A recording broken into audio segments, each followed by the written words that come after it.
Welcome back to my channel, mga Super Mom. Magluluto tayo ngayon ng isang dish often served during birthdays and special occasions to symbolize long life.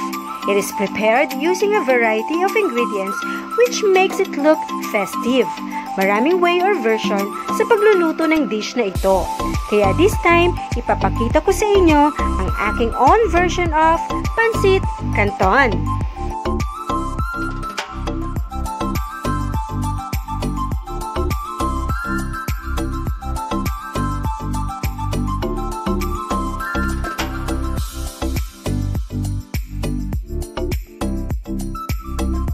Here are the ingredients and follow the procedure.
This Filipino-style stir-fried noodle dish is sure to be a crowd favorite.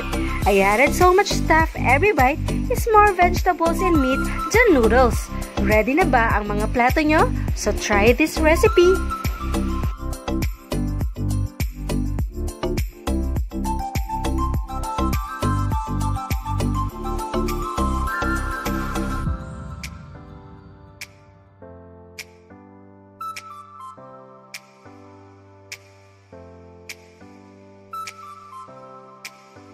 Thank you for watching.